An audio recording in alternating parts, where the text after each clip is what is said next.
This is Joe. Hi, I'm Ken. And we're Joe Ken Around.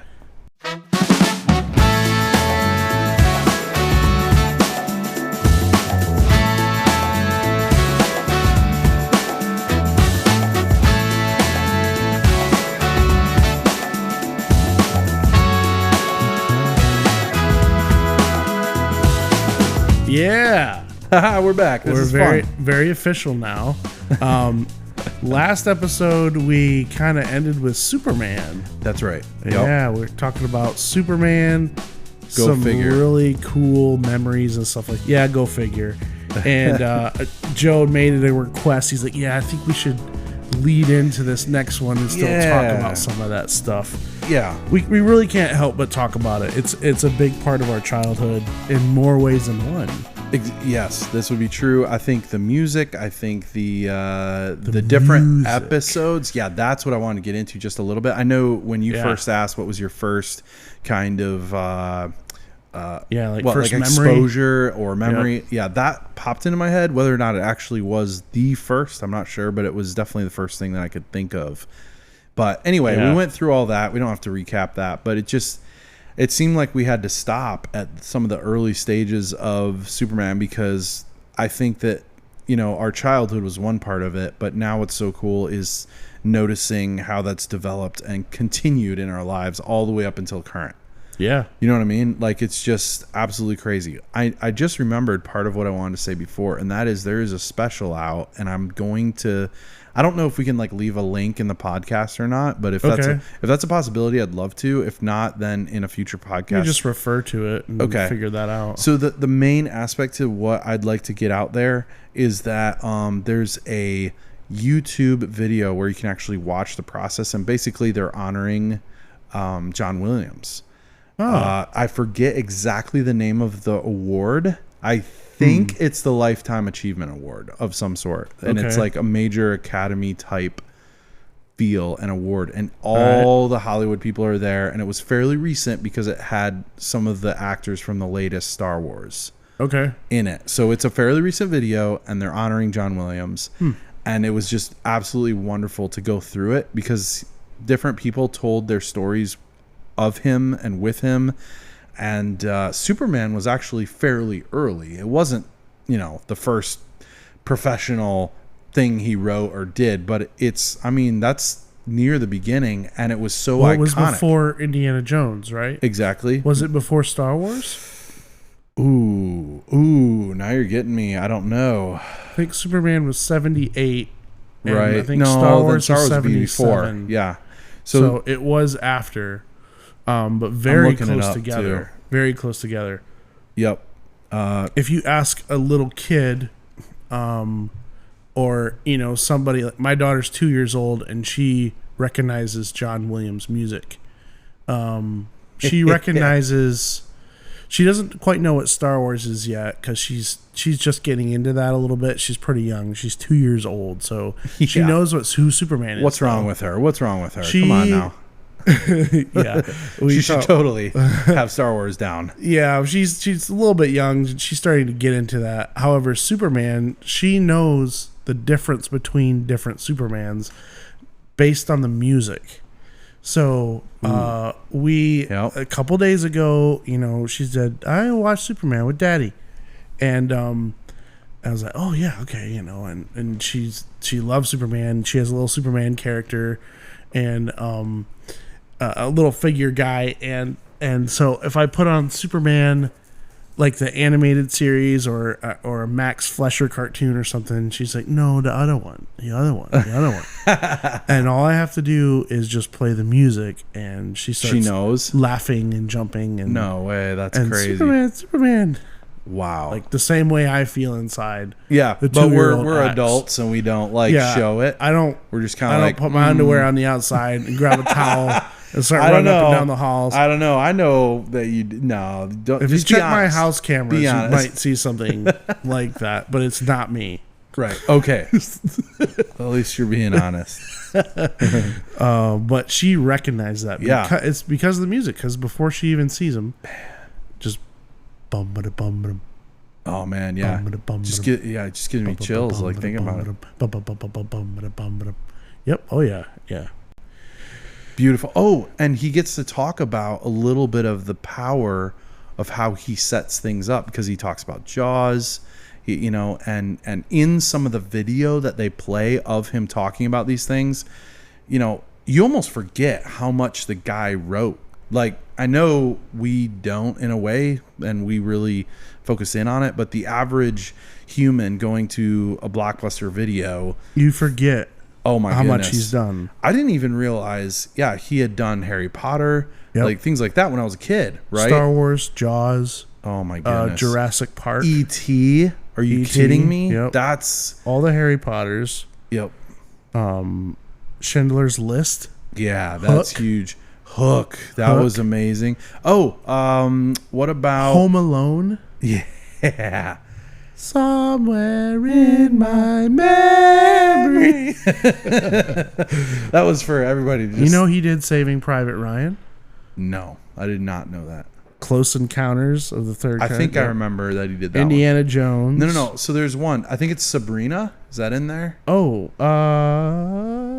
it's such a long list. I'm looking at. He did The Patriot. Oh man. Jeez. What about the entrance? The Empire of the Sun. Yep, that's another good one. Yep. Ken, you should know this one. The Olympic theme. The Olympic. Are you kidding me? Yeah. Like, how do you not have all the visual connections to... Now, NBC kills the fire out of that by playing it every 2 seconds when you're watching the Olympics. Yeah, don't get me. But most people don't know that there's like 8 or 9 different tracks on there, not just the main theme. Right. It's a very good album worth listening to. I was trying to pull up anything else that we might have missed. I was hoping to see if... I'm pretty sure Sabrina was on there. And the key to that, the reason why I find that really cool is that I like the movie anyway, with the most recent actors probably. I like both, because you got Audrey Hepburn in the original one, right? That's kind of hard to beat.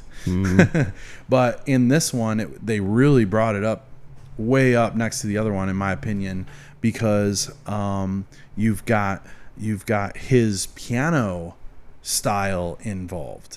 Interesting. Yeah, and it was actually Dad that told me, he was a pianist first, because they have to be, basically. You picture somebody like John Williams as like a brass guy, right? Somebody who's like trumpets and horns, and orchestra, and that's, in general, maybe strings, right?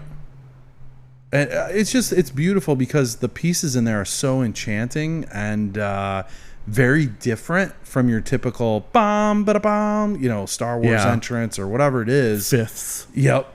And power. Power chords of the orchestra. Yep.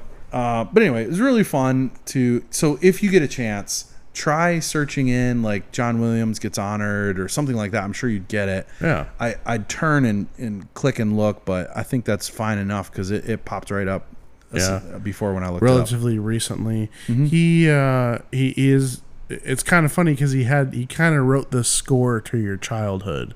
Oh, that's a beautiful way of putting it. There's probably some other ones that get in there, from cartoons and stuff that are kind of stuck in your brain as little ditties. But like, there's very few movies where you can literally sing the whole soundtrack to. I'm thinking Indiana Jones. Yeah. We all know the dun dun dun dun dun dun, but when you're talking about Can You Read My Mind? Kind of. There's so many different themes in there that you kind of forget that like the motorcycle chase.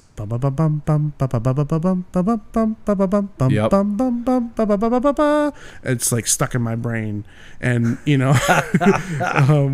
Harry Potter. Oh my goodness! There's tons of those movies. Magic literally comes out of that music. Yeah, you start hearing that theme, and everyone on the planet is just, even if you didn't watch the movies, you could probably guess what movie it's to. Right. It's that iconically connected. Yep. Same thing with Jaws. I get that it's simple. It didn't matter. The guy tore it up with his ideas. Well, and then with Jaws, he let the main da da da da theme, which is representative of the shark, or more representative of imminent danger. Yes. Because if you watch that movie, you know it's a shark. You know there's something. Oh, moving. you're watching it. You know that, a lot but of he times you does. see it. They wait for so long to actually show the shark until the very end because they knew it wasn't very good. But it's still, and they develop the story through just the tension angst and the tension exactly. Yeah. And which Such is a build-up. built by the music. Oh my goodness, just beautiful. He talks about that one in a little bit of time. So I keep saying he talks about it. It's like he's in the gallery, you know, for this YouTube video anyway. He's being honored, so he's sitting at like an honored location, right? But in the videos they play back, that you hear him talking about some events and other people talking about it. And he went into length on a couple of them, and one of them was Jaws, because it was one of the first times that he really seemed to bring to life like an animal, if you will. And later on, he does it, of course, with aliens, Superman type aliens, and also. Did he do Independence Day or not? I think isn't that Horner maybe? Yeah, I think it's. What about Jurassic Park? He did Jurassic Park. So there you go again. Yep. You know, he has themes for. The T-Rex coming, I believe. Yep. Yeah. All these themes. Yeah. Yep. Good stuff, man. I find it really fascinating, and I think he ties so well in with Superman. Now we could talk about this really quickly, but obviously, I haven't done all my homework, but some other directors chose to utilize. I mean, there's been so many Supermen, right? Yeah, through the eras, and you talked a little bit about with the original cartoons having a certain sound, right? Right. With the look up in the sky, you know. Yeah, very radio drama. Yeah. Because up until that point, there was nothing. Exactly. That was the very first. So thing. that was kind of the roots. Then they we get into drew comics to the radio drama is what they did. So and they start pulling that in. Music does become integral. But most of us remember it as probably the Christopher Reeves version, I would say. And that is, of course, the John Williams. It was the most realistic and, like, all the way up to 2000, I guess, or 2006, I guess. So there's another YouTube video that you all need to watch. Returns, which was just an homage to... That's where I was going, actually. I'm glad you mentioned that. 2006, I think. Somebody else did the score, right? That wasn't John Williams. Right, yeah. But the way they wrote it, I actually found very, very awesome. You could even kind of thread together different themes from some of the original. I know he, first of all, threaded actual themes that John Williams came up with. Right? So there's some he didn't go away from at all. Like the Krypton theme is there, the Superman theme is there. Now, I feel like he made it wait a little longer on the Superman theme. Is that correct? On those initial hits? I'll have to listen to it again, but if I remember right... Yes. Okay. Mm-hmm. I thought that was true. And then, one more thing, if I remember right, I think you can overlay one of the themes with Superman. I might be thinking of something else, and help me if I'm wrong. But you can, with one of John Williams' themes, can be played almost perfectly underneath, I guess you could say, another one of his themes that he created for the movie. Huh. I'll have to find that for you because I think I heard it a little bit, and then I think I was talking to Ben, and he said, "Did you notice that you could do it?" And I was like, "I could have swore I heard that too." So we were thinking that we heard it, and maybe that's all it was. But anyway. Yeah. And when you're talking about you go back to Chris Reeves' movie, I think the reason why that one is kind of implanted in people's brains as the Superman, because there was ones before, there's ones after, good ones too. Yeah, before and after. It really was. And this is very timely that we're talking about this because Richard Donner, the director, there we go, Chris Reeves' Superman and half of Superman 2, because he filmed those both together, recently died. That's right. A couple days ago at the time of this recording. He is 91 years old, I think. Wow. He also did The Goonies and something else. Yeah. Can't remember it right now. Yeah. But his vision for... was summarized by the theme of "You'll believe a man could fly," and they really did that in so many ways because that came out. I want to say it came out 77, 76. Yeah. No, 78. I think it was 1978. And Star Wars was out 77, I believe. I'm almost positive it's 77. If I'm not, I'm probably I'm gonna get blasted. We need Chris in here. But I'm not to tell me. But yeah, Chris knows his Star Wars knowledge. So it was just magical because they didn't cut away. They showed him lifting off and like in frame. Yes. They weren't painting him as a cartoon, this previous thing. He wasn't jumping on a trampoline out a window. Which was the one before him, basically. Yep, and held in front of a screen. George Reeve? George Reeves. Yep. George Reeves. I forget. I think it is Reeves. I think it's George Reeves and Christopher Reeve. Yeah, there you go. I always... Or I have it backwards. I'm not sure. But... because they were they had him jump around. They had him jump on a trampoline, and then they would do that trick where they'd kind of make the clouds on a screen go by, and he'd be standing or propped somehow, I believe, and then a rolling screen kind of thing. Yep. And it even then though they did. Hey, I loved it. It was magical in a lot of ways. It was fun. He'd go on ledges, which of course, on a building. Of course, that building, you could tell they never showed it like from the ground. If he went through a window, they show it like right there because it's a set, but when anyway, he flew, it sounded like a punctured air canister. He'd be like, boing off the thing and just so through the air. I know, because they're like, we want you to understand this man is flying. Yeah, he's not just standing there. And I don't understand what is whistling, but it's whistling. The air is whistling. Just, I apologize for your ears. Yeah, probably hurting. Now, the special thing about Christopher Reeve flying. Okay. Or Reeves. It's Reeves. I don't know. It's Reeves. It's Christopher Reeves. No, now you got me all messed up. Dad's going to get mad at us. We failed. Chris. Yeah, just call him Chris. Was the guy knew how to move his body in an aerodynamic fashion. You know why, right? I'm sure you're about to tell me. You know why, right? Right? Do you know why? I know the answer and you don't. Pick me. Ooh. My hands up. No, but that's really good because you're right. The reason why I heard in one of the interviews or whatnot of the directors that he was accustomed to and enjoyed different types of flying. So like he actually did what would you call it? Like I don't casual think it was, flying, not parasailing, professional flying, like gliding. He'd go out and fly casual flying by himself. Yeah, by himself. He can actually fly. You didn't know that? The key to making this real was it was real. He actually found a man that flew. No, I think I heard that too. He understood that. Like the whole leaning into it and the way he would like move looked like he was flying. And a lot of people attributed that to him actually. 100%. Yep. Doing the gliding, I think it was. It was either gliding or it wasn't just parasailing. Because when you think about the harnesses are on your waist. And then when they pick you up, if you're going straight up, that's not hard. You just go straight up, Yeah. And there's a couple scenes in there where he's flying straight up like that. Looks really cool because they can move him pretty quick. But even those, I know I'm interrupting you. Catching the cat. Remember when he goes up to get the cat? People talk about how smooth.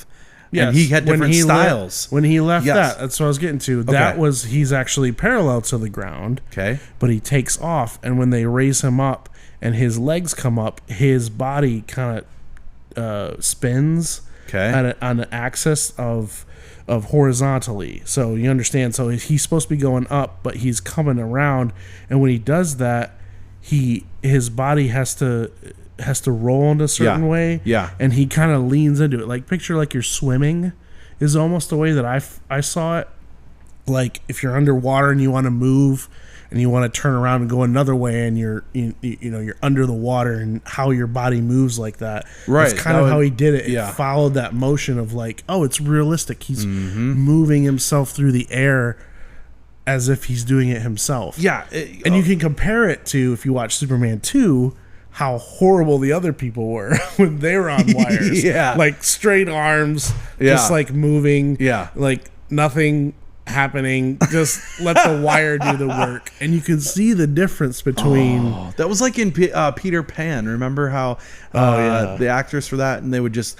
I know it was a live set when they recorded it. Are you talking about? I'm talking about the early musical like a Broadway thing. Yeah. So I get that they're harnessed and they're they're having to do this live. It's not like you get a bunch of takes for it, and you got it. Yeah. So the actress who was Peter Pan did an amazing job.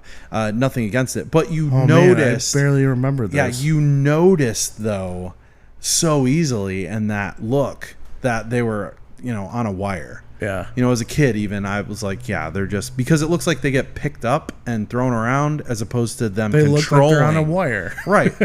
And somehow it just, you forget that the wire's there with him if you watch it. I know it's cheesy in a way from what our advances are now. And I would actually say the most recent Superman flying around actually is really awesome. Yeah. Very, very well done. But just wow. Like they got to do things that. So let me ask you a question. Do you find that you think we're at a point now where the realism takes us away from the art form?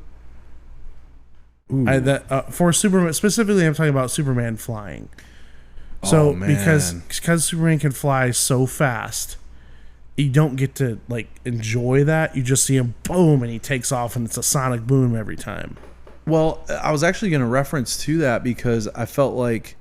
I'll have to remember perfect examples of the flights, but I cry basically when I see the flight scene from the latest. Talking about Man of Steel? Man of Steel. Okay, yeah. Okay, so when he goes out there, I thought they did an absolutely wonderful job, for instance. I know it's a little bit different theories involved, just slightly. You see the ground kind of float a little bit, like little pebbles on the ground, and it's like a different kind of feeling. But the way they drew it out and everything, I love it. Yeah. I'm all about it. Okay. And things like when he kind of spooks the herd of cattle or whatever's out there and goes by them and he's kind of smiling. Yeah, but do you think whenever Superman leaves and flies away, he should just like bullet off every time? Oh, I see your point. No. So like, boom, I'm frustrated with that a little bit. Especially when he's like indoors and he's like, all right, thank you. He's very kind to everybody. And then he takes off and like all their papers and stuff fly away. It's like, what a Same thing with the Flash. What a The Flash doesn't need to do that. You could run at several hundred miles an hour and not. But it's another, true. It's another opportunity though to like show off the cinematic elements. So we always go there. It should be a ramp though. It should hit my microphone. As I'm like my goodness. I'm getting all excited about this. This is important. The Flash just ran out the door and I choked on my coffee. Move my microphone all over the place. What's wrong with this guy? I feel like it should be a ramp up though. Like he kind of steps out, and then as he gets further away, you can see him zip off. I think that would be a good idea. I think you need to tell these ideas to DC. Talk to Warner Brothers. Yeah. Well, DC movies have obviously got it together. I mean, everybody loves all of them, and they're all perfect. Very good. Yeah, they're great. Very good. Very highly rated movies. Yep. Yeah. So that's the end. Okay. That's all we have to say. Oh man. I'm beginning to see how Superman could become part 3, part 4, part 5, but I'm actually happy with the direction we went with that for a little bit because I think it is so integral. So thanks for hanging in there with us, by the way, throughout these. And I have so much more to say about this, and he's cutting me off. So I think I feel the cutoff needing. Like, we need to stop talking soon. about this because it's just literally going to become a Superman show.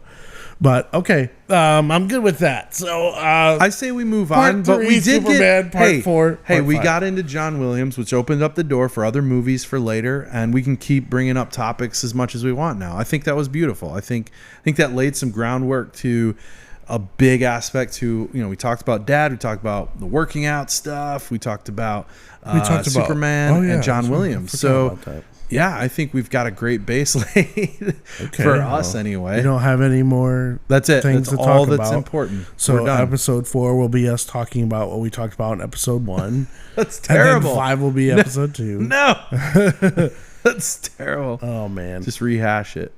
No, Well, we can keep that's digging good. even. That's good. I'm glad what I'm putting on the table is I'm happy that we got to this point already within episode 3, because it could have been episode like 38 that we finally like got to this point. So all right. Okay, well, thank you for listening, guys. Like I said, we're just doing this off the cuff just because we really enjoy this and we're just having fun and we're just joking around. I love it. Very punny. But yeah, we'll talk to you guys to the next one. Thanks for listening. Thanks, guys.